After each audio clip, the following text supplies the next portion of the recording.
akan muncul nanti di masa-masa yang akan datang, di masa-masa umatku yang akhir. Itu dihadirkan di masa Nabi, kalimatnya keluar di masa Nabi untuk menunjukkan di masa jauh setelah Nabi. Ya, akan muncul kata Nabi di akhir-akhir masa umatku nanti para pendusta. Tapi diistilahkan bukan dengan kadzab, tapi dengan dajjal. Dajjal itu bukan munculnya dajjal di sini. Ya, kalau cuma dajjal saja tidak disebutkan dengan masih, itu bukan makhluknya, tapi sifat-sifatnya. Di antara sifatnya itu maaf ya, itu pintar. Pintar. Dajjal itu kalau nggak pintar, bagaimana nipu banyak orang?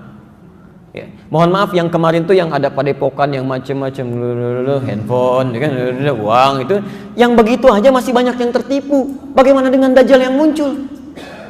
Makanya itu hati-hati Pak, kalau nggak disiapkan bekal dari sekarang itu, pada yang kecil-kecil sudah lemah iman, bagaimana dengan yang dahsyat nanti tuh? Nunjuk ke langit hujan, hujan tuh. Ya nunjuk ke tanaman mati gitu. Itu bahaya gitu ya.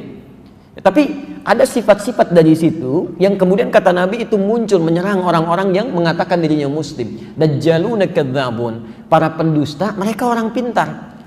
Tapi bicaranya bukan dusta masalah dunia. Ya, maaf, kalau pedagang, pebisnis, pengusaha yang dusta itu kita temukan keseharian. Maaf, yang punya kedudukan dusta mudah didapati. Yang jadi masalah, ini dusta dalam masalah agama disampaikan oleh orang pintar. Kalau orang yang tidak punya gelar, orang-orang biasa itu bicara masalah agama, tidak paham, kita bisa tinggalkan. Tapi kalau yang profesor, yang doktor, yang macam-macam gitu kan, tiba-tiba bicara masalah agama dan kata Nabi dusta isinya. Itu yang bahaya. Pernah dengar kalimat ini? Semua agama itu sama. Ya. Cuman caranya beda-beda. Menuju pada Tuhan yang sama. Pernah dengar kalimat itu? Saya mau tanya, yang nyampaikan orang bodoh apa orang pintar? Silahkan cek gitu. Ya. Saya mohon izin ya, sebodoh-bodohnya orang jahiliyah itu nggak pernah nyampaikan begitu. Sebodoh-bodohnya orang jahiliyah Pak. Dulu pernah ada di masa Nabi Shallallahu Alaihi Wasallam utusan datang kepada Nabi itu. Ya. Dan itu orang-orang masya Allah datangnya malam Bu kepada Nabi Shallallahu Alaihi Wasallam. Beberapa orang mengatakan Muhammad, kita memang beda. Tuh ngaku kita memang beda. Tapi jangan sampai perbedaan ini menjadikan kita berselisih dan berperang. Kita gantian aja lah. Ya, sekarang kami yang coba menyembah Tuhan kamu. Malam ini langsunglah seketika. Besok-besok kamu yang ikutan ke kita. Ya. Apa yang terjadi? Turun surah Al-Kafirun. Qul ya ayyuhal kafirun la a'budu ma ta'budun. Selesai. Muhammad katakan pada orang-orang yang tidak beriman itu.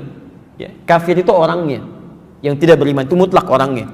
Ya, ini rumus ya. Kalau di Quran tidak disebutkan siapa orangnya, kapan kejadiannya, artinya peristiwa itu akan berulang di masa yang akan datang dengan tokoh dan nuansa yang berbeda.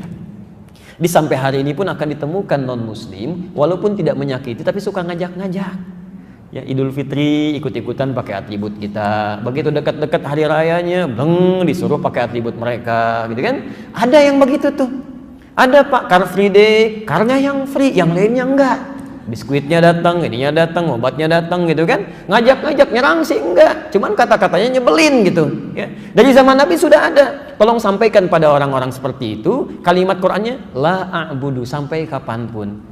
Tapi jangan pakai bahasa Quran lah, nggak akan nyambung. Cukup sampaikan, maaf Pak, seperti Bapak ini dari dulu sudah ada 15 abad yang lalu. Bapak bukan cuman ketinggalan, bukan cuman kesiangan, kemalaman, kesorean, kepagian. Dulu sudah ada. Dan kalimat kami sangat indah. Silahkan Bapak masing-masing ibadah, kami masing-masing. Selesai. Jangan buang-buang waktu pada yang tidak jelas. Saya sampai hari ini bukan cuman bingung, kadang-kadang kesel Pak. Setiap mau muncul di bulan Desember mau ke akhir-akhir, selalu saja datang pertanyaan, bagaimana hukumnya mengucapkan selamat pada perayaan agama lain? Kenapa nggak pernah selesai? Kan dari dulu ada tulis pertanyaan begitu, kenapa nggak pernah tuntas gitu kan? Dan itu munculnya pun setiap tahun sekali gitu. Mau dekat-dekat baru keluar lagi. Emang 11 bulan berikutnya pada kemana pertanyaan itu? Kan jadi nggak ada kerjaan gitu kan? Sama persis tuh begitu Ramadan. Mana yang benar? 23 apa 11 rakaat? Tiap tahun kenapa nggak selesai-selesai? Coba hadapi sesuatu dengan bening gitu, lihat pelan-pelan itu. Jelas sampai sini ya? Jadi Bapak dan Ibu sekalian, yang tadi itu ya. Jadi sebodoh-bodohnya orang jahiliyah itu kan Nabi sampai mengatakan, yang terbodoh di zaman jahiliyah mengatakan kita beda. Orang pintar setelah keluar dari jahiliyah bisa mengatakan semua agama sama. Jadi sebetulnya yang pintar siapa? Orang jahiliyah apa orang-orang sekarang? Agak beda tuh. Sayang-sayang kalau sekolah tinggi-tinggi hanya untuk menunjukkan bahwa lebih bodoh dibandingkan orang jahiliyah. Kan agak kacau. Makanya kalimat nabinya, iyyakum wa iyyahum. Hati-hati dengan mereka itu. Kalimatnya menggunakan kata iya, sama dengan ini. Itu disamakan dengan bahayanya penyakit dengki, Pak. Jadi kalau ada orang-orang seperti tadi, maaf ya, yang mengatakan semua agama sama, perlu dibangun toleransi tapi dengan cara yang salah, itu sama dengan bahayanya penyakit orang yang punya penyakit hati dalam jiwanya. Hasad.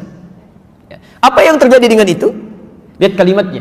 Fa innal hasada ya'kulul hasanati kama ta'kulun narul hataba. Penyakit iri itu kalau tidak segera diobati, kata Nabi, itu akan mengambil pahala-pahala kebaikan seperti api menghabiskan kayu bakar. Pernah lihat api, Pak? Nyala di kayu bakar, Bu? Maaf, kalau apinya nyala, itu kayu bakarnya langsung habis gak? Tidak, pelan-pelan. Begitu api nyala, kayu bakar habis. Kompor gak akan nyala itu. Dulu kan pakai kayu bakar kan? Begitu api dinyalakan, kayu habis. Ya bagaimana masaknya? Pasti pelan-pelan itu. Begitu dinyalakan, habis dikit-dikit, dikit-dikit, dikit-dikit. Itulah bahayanya hasad. Iri hati itu kalau nggak diobati tanpa sadar, sedikit-sedikit pahala hilang. Ya.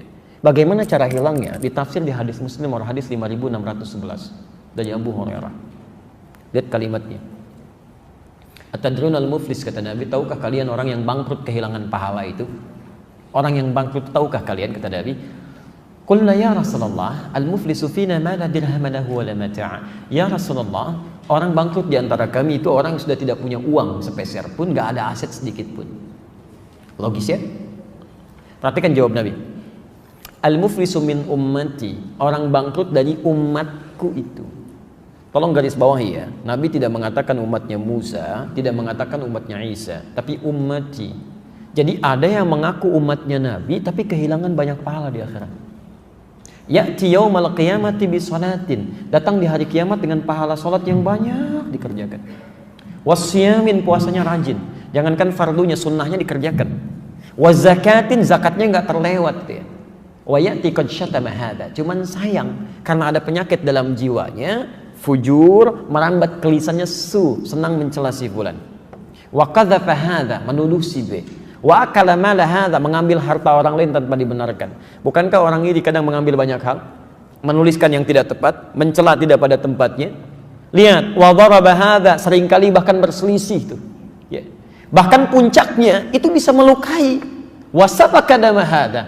Ada yang bahkan menghancurkan orang, menumpahkan darah dan menyebut nama Allah di dalamnya. Itu puncaknya penyakit jiwa, Bu.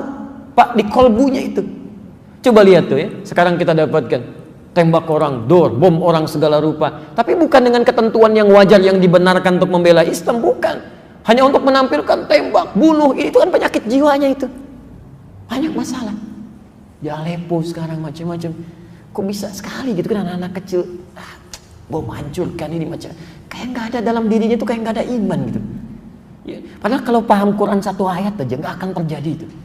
Demi Allah saya katakan, Quran surah keempat An-Nisa ayat ke-93, posisi paling kanan di pertengahan itu. Ya, Quran surah keempat ayat 93. Lihat kalimatnya, itu tegas sekali. Wa may yaqtul mu'minan muta'ammidan. Siapa yang sengaja merencanakan pembunuhan pada satu orang beriman, satu orang aja. Fajaza'uhu jahannam, maka kami akan siapkan baginya neraka jahannam, kata Allah. Satu orang aja. Khalidan fiha, gak akan saya beri kesempatan keluar dari situ, kekal dari dalamnya. Wa ghadiballahu alaihi, Allah murka pada orang ini. Wa la'anahu, dilaknat dia kalau dia tidak tobat selama hidupnya. Wa a'adda lahu 'adzaban 'azima. Maaf ya, neraka jahanam itu nggak usah dilipatkan aja siksanya, itu sudah luar biasa. Orang masuk neraka jahanam itu udah diancam di Quran, akan masuk tanpa hisab. Ya, jadi ada orang masuk surga tanpa hisab, ada orang masuk neraka tanpa hisab. Penghuni neraka jahanam itu masuk surga, masuk nerakanya cepat banget tanpa hisab. Jadi begitu kelihatan hisab terjadi, ada yang pegang kitab dengan kanannya senang, gitu kan? Biyamini. Ada yang di punggungnya begini takut. Tiba-tiba ada segolongan orang, aduh kita bagaimana nanti ya hisabnya? Tiba-tiba turun ayat Quran surah ke-18 ayat 100, posisi paling kiri sebelah atas. Lihat kalimatnya. Wa aradna jahannama yauma idzin lil kafirina arba. Pada orang-orang seperti ini kami akan langsung tampilkan neraka jahanam sejelas-jelasnya. Kalau bahasa bebasnya begini, kamu jangan banyak berpikir dan diskusi ya. Tempatnya nanti di sini, nanti langsung masuk aja ke situ. Ada yang begitu. Ya. Nah, yang ini menarik, Bu. Yang ini di An-Nisa 93 tadi, wa'addalahu 'adzaban 'azima, sudah masuk neraka jahanam, dilipat gandakan siksanya. Neraka jahanam itu siksanya, belum masuk aja apinya udah kerasa. Quran surah ke-40 dari ayat 45 sampai 47 itu. Di 46-nya Allahu Akbar, an-naru yu'raduna 'alaiha. Api itu selalu ditampakkan, tampakkan, belum masuk tuh, apalagi sudah masuk. Itu dilipat gandakan. Jadi kalau orang paham ayat ini, cukup satu ayat ini untuk bisa mencegah pembunuhan terjadi. Pasti orang kalau benar-benar beriman tuh nggak akan berlaku begitu. Mustahil. Di kita juga pada aneh-aneh aja kalau saya lihat berita ada bom panci lagi. Ngapain bikin panci buat masak dipakai bikin bom ya? Kalau memang benar terjadi gitu ya, Masya Allah. Dan itu hebat sekali. Amerika punya bom gitu kan, beratnya 7,1 ya, radiusnya 150 meter. Rusia punya bom, beratnya 8,2 ton, radiusnya 300 meter. Bom di kita 3 kilo, 300 meter. Masya Allah, luar biasa. Siapa yang bikin bom tuh? Lebih hebat daripada orang luar kan? 3 kilo Pak, 300 meter. Yang bikin ibu-ibu lagi tuh yang mau ledakinnya. Ya, hati-hati penguasa panci ibu-ibu Pak tuh di rumah. Kalau ada masalah yang punya panci ibu tuh. Itu baru panci, belum kulkas ya. Belum yang lainnya. Terus suka aneh-aneh. Kalau benar itu terjadi, kita doakan supaya bertobat gitu kan. Tapi kalau itu sesuatu yang salah kemudian dikemas dengan sesuatu yang buruk dan menjadi fitnah untuk Islam, kita pun doakan semoga dapat hidayah gitu. Mau cari apa sih? Toh nggak ada bom meninggal juga gitu. Ya, baik yang bikin isu, yang bikin masalah, plus juga yang melakukan masalah, ya kita jauhi Pak, Bu. Hal semacam itulah. Cukup selesai gitu. Nah, sekarang kembalikan ya. Kama ta'kulun narul hattaba, itu seperti api memakan kayu pelan-pelan. Nah, ini kata Nabi, kalau ada orang sholat kemudian mencela orang saja, ya, iri pada orang lain, itu bisa macam-macam aspeknya. Kemudian dicela misalnya, itu seketika tu'khadhu hadza min hasanati wa hadza min hasanati, dipindahkan pahala sholatnya pada orang yang dicela tadi. Selesai. Anda sekarang sedang taklim, tiba-tiba bicarakan orang lain sampai nulis status misalnya, dia nggak datang hari ini, nggak dapat hidayah, misal. Itu pahala taklim Anda seketika pindah tuh ke orang itu. Alhamdulillah saya enggak Pak Ustadz, alhamdulillah enggak seperti ibu itu tuh. Itu pindah juga, sama gitu. Jadi seperti itu Pak. Fa in faniyat hasanatu, kalau habis kebaikannya nggak ada lagi misalnya tuh. Ya maaf, sudah haji tiba-tiba fitnah, hajinya pindah pada yang difitnah, habis itu. Melakukan keburukan, bohongin orang misalnya. Itu pahala orang-orang ini karena sudah tidak ada lagi, maka yang terjadi dosa orang tadi diambil ditimpakan kepada dia. Faturiha finnar, maka dilemparkan ke dalam neraka. Selesai. Maka coba hati-hati jaga amalan kita yang sudah dikerjakan, jangan banyak dibuang-buang.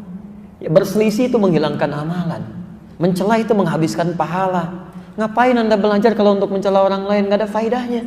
Untuk apa Anda sholat kalau harus dihabiskan pahalanya? Ya nggak nikmat ibadahnya. Ya, karena itu kita kembalikan sifat-sifat ini umumnya bukan karena masalah fisik, tapi masalah dalam jiwanya. Jelas sampai sini ya? Baik, sekarang baru kita obati ya. Ada ayatnya? Faqultu astaghfiru rabbakum innahu kana ghaffara. Maka aku katakan pada kaumku ya, supaya mereka beristighfar kepada Allah, sungguh Allah Maha Pengampun segala dosa. Perhatikan, umatnya Nabi Nuh saat itu diajak untuk mendekat kepada Allah, beribadah. Ngajaknya bukan sekali dua kali Pak, 950 tahun. 950 tahun. Yang beriman cuma segelintir orang. Tapi yang bermasalah pada kolbunya itu luar biasa banyaknya. Bukan masalah fisik. Sehat-sehat zaman Nabi Nuh itu, tapi karena hatinya bermasalah, Nuh kamu seperti orang gila, kalau nggak selesai kami lempari. Azab bisa datang, jangan begitu, sekalian aja turunin azabnya sekarang. Jadi banyak hal yang bukan cuma ngajak berdebat, tantang azab Pak. Ketika penyakitnya ada dalam jiwanya disadari oleh Nabi Nuh, maka apa yang pertama kali disampaikan oleh beliau? Lihat kalimatnya, ini rumus cepatnya. Rumus cepatnya. Sekarang perhatikan sebentar ya, sebelum saya masukkan betul obatnya. Lihat gini. Tadi kalau penyakit jiwa, kolbu berdosa tidak? Dosa ya. Sekarang perhatikan. Perhatikan sebentar. Oh maaf, ini apa? Bukan, ini gelas Pak ya. Isinya air. Sekarang lihat, saya lagi ini apa? Gelas ya, terbuka atau tertutup? Terbuka. Sekarang, kalau gelasnya terbuka, bisa saya masukkan spidol? Bisa, baik. Bisa saya masukkan handphone? Tidak, nggak cukup tuh ya. Baik, pelan-pelan. Baik. Tuh, fokus ya. Baik, sekarang perhatikan. Jadi benda-benda itu bisa masuk sesuai dengan ukurannya. Nah, perhatikan ya. Saat kita memohon kepada Allah, itu sumber-sumber kebaikan kita terbuka. Janji Allah, Anda mau minta apapun, itu seketika akan diberikan. Akan diberikan. Itu ada di Quran surah kedua Al-Baqarah ayat 186, posisi paling kiri sebelah bawah. Wa idza sa'alaka 'ibadi 'anni fa inni qarib.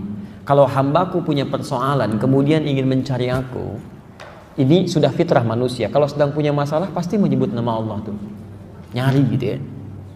Fa inni qarib, Muhammad katakan pada orang mencari aku ini, yang bertanya kepadamu, aku dekat, gak usah dicari, memberi harapan. Secara psikologis itu menenangkan. Anda bertanya, Ustaz Adi mana ya? Belum datang. Aduh, nggak ada kabar nih. Dengan yang kedua dikatakan, tenang, beliau sudah dekat katanya. Mana yang paling menenangkan? Yang pertama atau yang kedua? Yang kedua. Fa inni qarib. Poinnya, ujibu da'watad da'i idza da'an. Saya akan selalu jawab doa hambaku sepanjang dia berdoa. Bentuknya progresif, ya. Bahkan kalau dalam bahasa Inggris 3 itu, present, continuous, future. Jadi kalau kita minta, kata Allah, sifat doa itu ketika diminta akan selalu dijawab. Nggak ada doa yang tidak dikabulkan, Pak. Tidak ada. Kalau nggak sekarang, besok. Kalau nggak besok, nggak bisa sekarang kita menerima di alam kubur. Kalau nggak dapat di akhirat, pasti dikasih. Tidak ada doa yang tertolak, semua dikabulkan. Cuma yang jadi masalah, ketika Allah akan berikan, manusianya menutup pintu doa itu untuk datang. Ditutup dengan apa? Maksiat.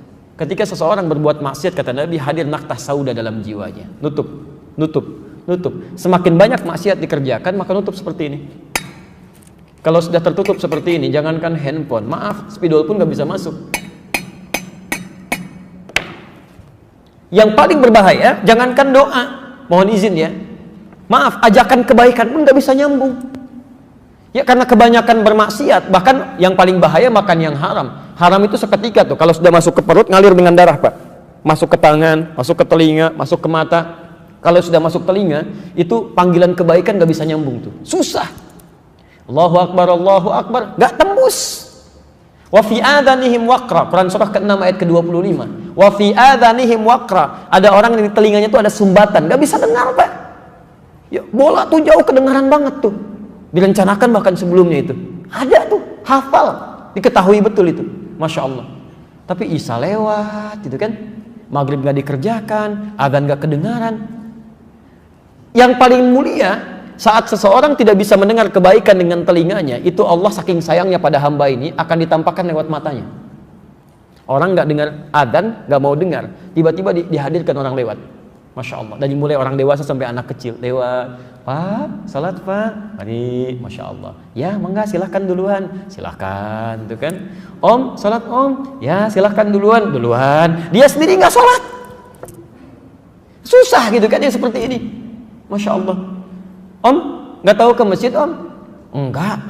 Kalau surga nggak tahu, masjid aja nggak tahu, apalagi surga. Nah, Masya Allah. Ini orang seperti ini susah tuh dilihatin di mata nggak bisa, dengar di telinga nggak bisa. Apa yang salah? Ini yang masuk tuh. Ada penyakit dalam jiwanya. Ya, makanya turun ayat Quran surah kedua ayat ke-7 itu, posisi paling kanan sebelah atas. Khatamallahu ala qulubihim. Awas tadi, penyakit kolbu itu di mana adanya? Di kolbu. Nggak mungkin penyakit kolbu adanya di yang lain. Di kolbu. Jamak kolbu tadi apa? Qulub. Khatamallahu ala qulubihim wa ala sam'ihim wa ala absarihim ghishawah. Perhatikan, pertama yang bermasalah kolbunya. Kalau kolbu bermasalah, tembusnya kemana? Telinga nggak bisa dengar, mata nggak bisa lihat. Kalau sudah seperti ini, dia tidak membuka sekat ini yang paling bahaya.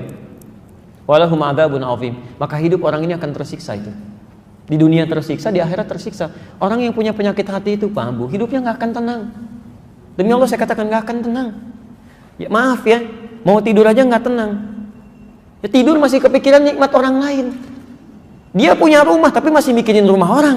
Begitu mau tidur tuh kalimatnya masih jelek aja. Bahkan ada yang mohon maaf ya, mimpi pun masih dosa juga.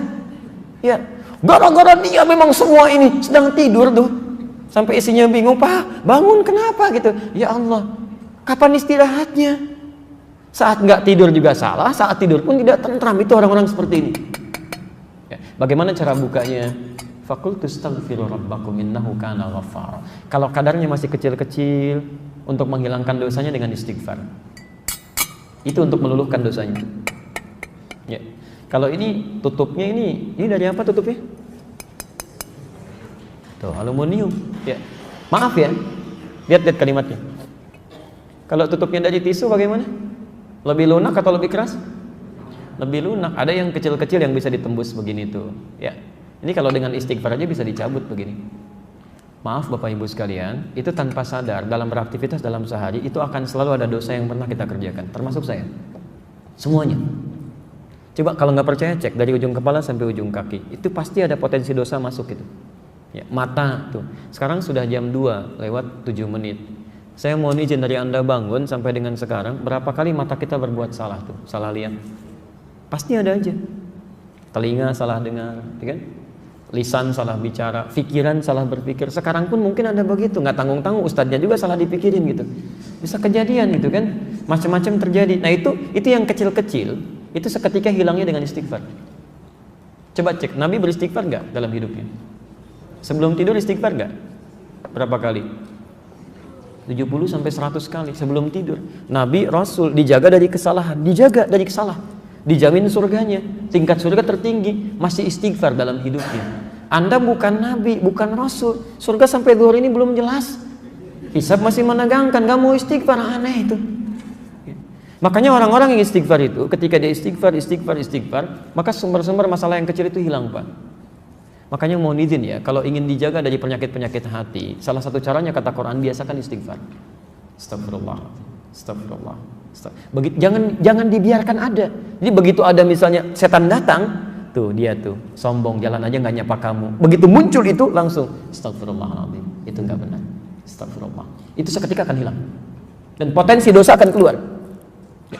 Kalau sudah seperti ini, masya Allah. Orang-orang yang seringkali istighfar dalam hidupnya, kemudian dia membiasakan itu, bukan cuma dijaga dari dosa-dosa yang kecil. Mohon maaf ya, cinta Allah pun akan diturunkan pada orang ini. Cinta Allah akan diberikan. Allah itu sangat mencintai orang yang membiasakan istighfar dalam hidupnya. Quran surah ketiga ayat 31. Posisi paling kiri sebelah atas. Quran surah ketiga ayat 31. Saya mau kasih rahasia siang ini. Maaf, ibu mau bapak?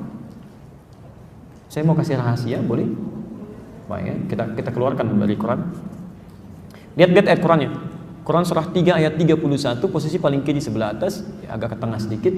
Qul in kuntum tuhibbunallaha fattabi'uni. Katakan Muhammad, jika kalian serius mencintai Allah, buktikan cinta itu dengan mengikuti aku, ikuti Nabi. Coba kita biasakan. Bangun tidur, ya maaf ya, non muslim juga bisa bangun tidur. Sama, orang beriman juga bangun dari tidurnya. Masya Allah. Bahkan ya membuat kan hal-hal yang bisa mereka kerjakan.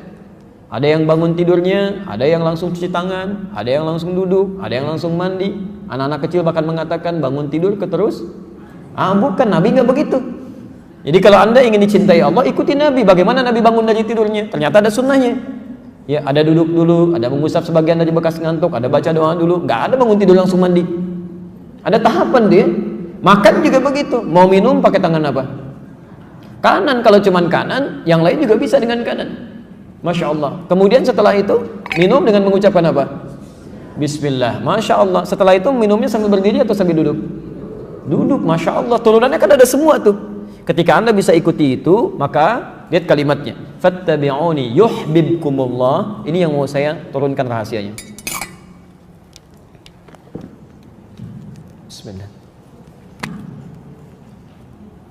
Kalau Anda serius cinta Allah,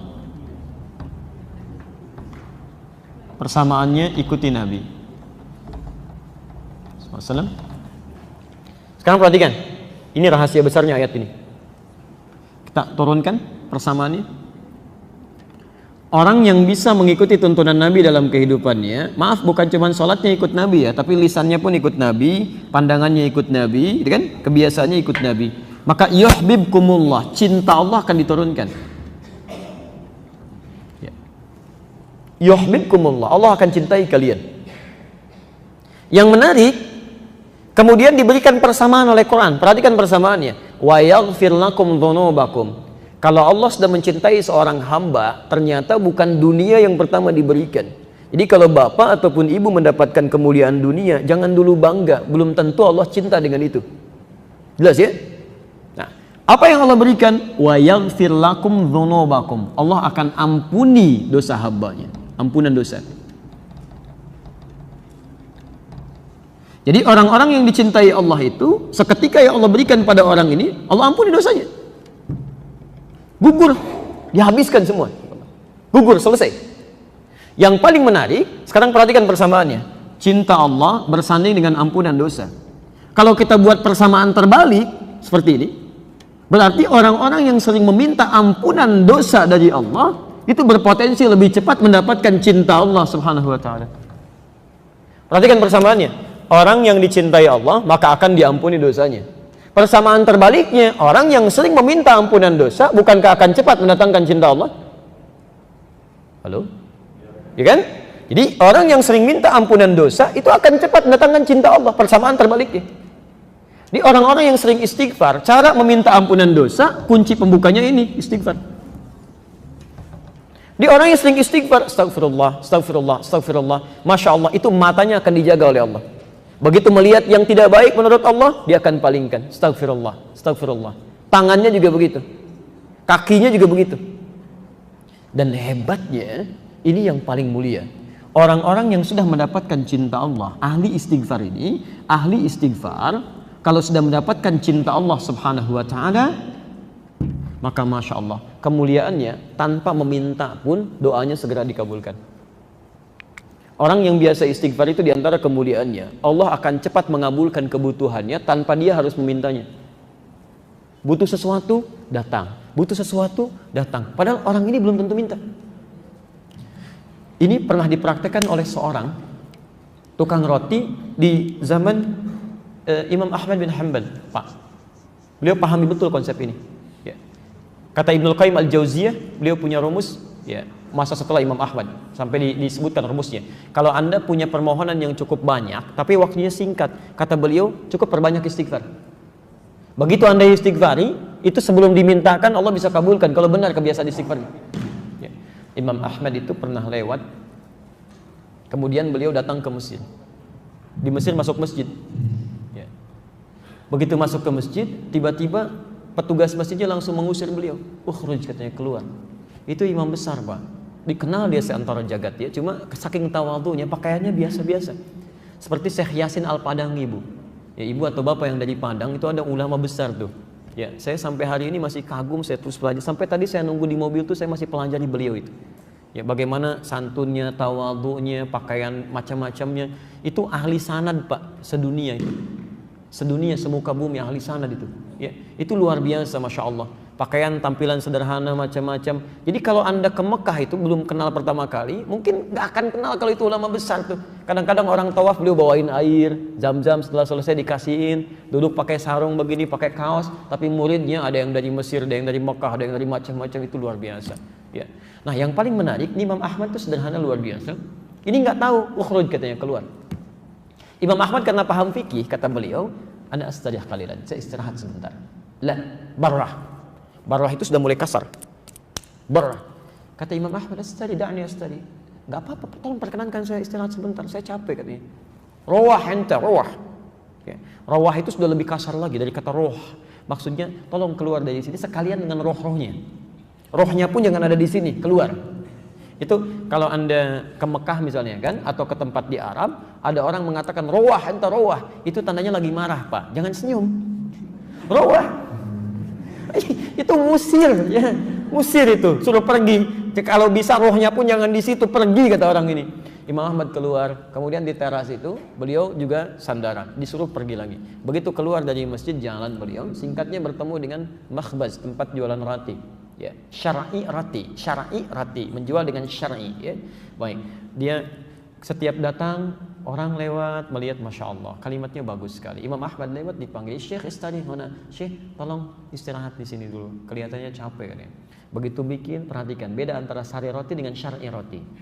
Yang ini setiap diaduk begini, astagfirullah. Dibikin begini, astagfirullah. Ini astagfirullah. Selalu istighfar.